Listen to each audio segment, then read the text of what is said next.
RTL.fr. Christelle Rebière, Vincent Parisot.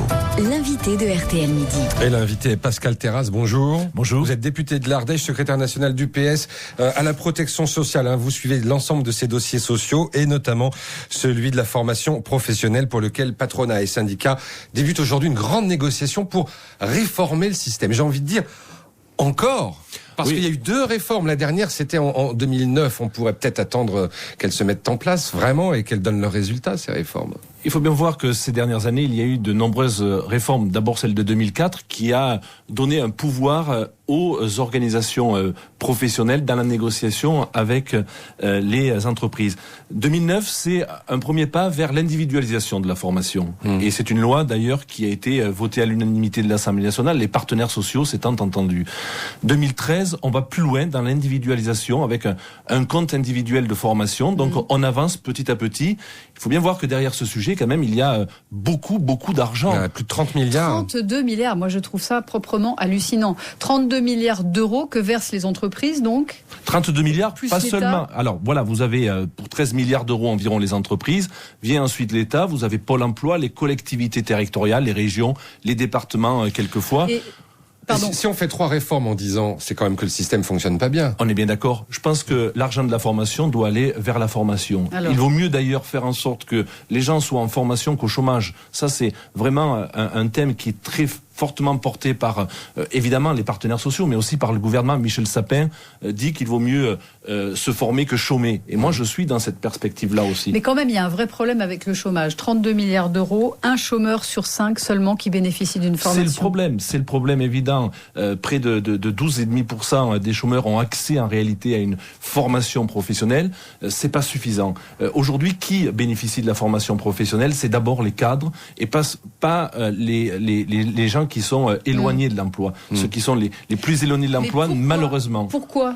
Parce que, au fond, la formation professionnelle, la formation continue est assurée par les organisations syndicales, patronales et salariales qui sont d'abord intéressées pour former les salariés qui sont dans l'entreprise et pas suffisamment celles et ceux qui sont éloignés de l'emploi. Donc, mais c'est normal. Est-ce que c'est un chef d'entreprise, puisque vous l'avez dit, les patrons financent à plus du tiers cette formation professionnelle. Est-ce que c'est au patron de former des chômeurs?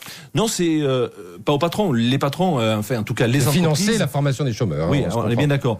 D'abord, il y a des obligations de cotisation auprès des OMCAM pour financer ces milliards d'euros. Ce qui est important quand même, à mon avis, c'est les entreprises doivent aujourd'hui être très proches des personnes qui sont éloignées de l'emploi. Elles doivent pouvoir bénéficier de ces ressources aussi pour accompagner des personnes qui sont inexpérimentées. On sait aujourd'hui que dans notre pays, vous avez des tas d'entreprises qui nous disent on recherche des salariés. Et en face, on a des salariés qui sont formés et qui ne collent pas aujourd'hui aux besoins d'emploi. Donc 500 000 postes non pourvus. Donc c'est un vrai problème d'adéquation. Non pourvus. Et l'employabilité, aujourd'hui, c'est quelque chose qui évolue. On sent que ce qu'on a fait hier sera différent demain, qu'on change régulièrement d'emploi. Donc il y a un besoin d'adaptabilité dans la formation professionnelle. C'est le rôle des entreprises aussi de les accompagner. Vous savez aussi ce qu'on dit beaucoup, Pascal Terrasse, ce système, c'est la gabegie avec des centaines d'organismes différents et puis de l'argent qui circule et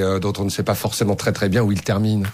Oui, c'est vrai qu'il y a un problème aujourd'hui de traçabilité et peut-être que l'idée de créer un compte individuel de formation permettra en effet de faire en sorte que les salariés connaissent parfaitement leurs droits, mais en même temps, il faudra peut-être qu'on aille plus loin sur l'information et sur la notation de ces agences de formation. Il y a un peu tout et n'importe quoi. Il y a tout et n'importe quoi. Et aujourd'hui, qu'est-ce qui se passe quand on est en formation? Très souvent, on remplit à la fin de la formation une petite fiche blanche pour dire qu'on est satisfait ou pas.